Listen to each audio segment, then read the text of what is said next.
ஒன்றும் பிரச்சனை இல்லை.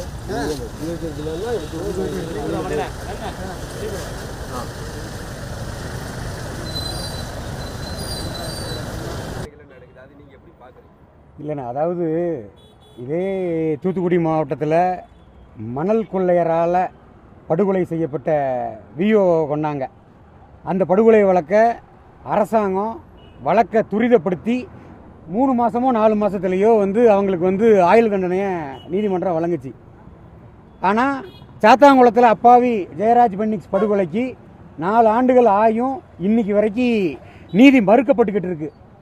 இதில் காரணம் என்னன்னு பார்த்தா, அதிமுக ஆட்சியில் அந்த படுகொலை நடந்திருந்தால் கூட அப்போ எதிர்க்கட்சியாக இருந்த திமுக சார்ந்த மு.க. ஸ்டாலின் அவர்கள் இதுக்கு ஒரு நீதி வேணும்னு அன்னைக்கு குரல் கொடுத்தாங்க. அக்கா கனிமொழி அவங்கெல்லாம் குரல் கொடுத்தாங்க.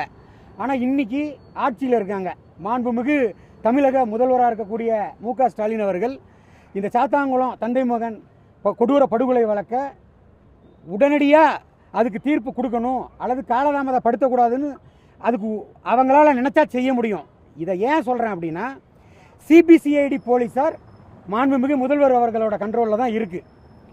நான் விசாரித்தப்ப நீதிமன்றத்துக்கு காலதாமதப்படுத்துறது, நீதியரசர்கள் சொல்லக்கூடிய நேரத்துக்கு சிபிசிஐடி அதிகாரிகள் வராமல் ஒத்துழைப்பு கொடுக்காமல் இருக்குங்கிறது தான்.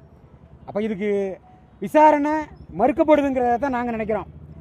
எங்களை பொறுத்த மட்டும் ஒட்டுமொத்த நாடார் சமுதாயத்தின் சார்பாக கூட மீண்டும் மீண்டும் நாங்கள் கோரிக்கை வைக்கிறது, சாத்தாங்குளம் ஜெயராஜ் நடார் பெனிக்ஸ் நடாரோட படுகொலைக்கு அந்த படுகொலையை நிகழ்த்தின சாத்தாங்குளம் காவலர்கள் அத்தனை பேருக்கும் தூக்கு தண்டனையை மாண்புமிகு நீதியரசர்கள் கூடிய சீக்கிரம் வழங்கணுங்கிறது தான் எங்களோட நீண்ட நாள் கோரிக்கை. அதை நாங்கள் எதிர்பார்க்குறோம். அதே மாதிரி தான் காங்கிரஸ் கட்சியை சேர்ந்த மாவட்ட தலைவராக இருந்த அண்ணன் ஜெயக்குமார் அவர்களோட படுகொலைக்கு இன்னைக்கு வரைக்கும் வழக்கு அப்படி துரிதப்படுத்தின மாதிரி தெரிஞ்சதே ஒழிய ஒரு கண்துடை பார்த்தா இருக்குது. அந்த இது அப்படி கடப்பில் போட்ட மாதிரி ஆயிடுச்சு. என்ன நடக்கு, அந்த விசாரணையோட நிலவரம் என்னங்கிறது கூட மீடியாக்களுக்கோ அல்லது பொதுமக்களுக்கோ அரசாங்கம் வெளியே தெரியப்படுத்த மாட்டேங்கிறாங்க. ஏன்னா ஆளுகிற ஆட்சிக்கு ஒரு கெட்ட பேர் வந்துடும், சட்டம் ஒழுங்கு சீரில்லைன்னு சொல்லி எல்லாரும் கொந்தளிச்சிருவாங்கங்கிற பயத்தினால அதை மூடி மறைச்சிக்கிட்டு இருக்காங்க.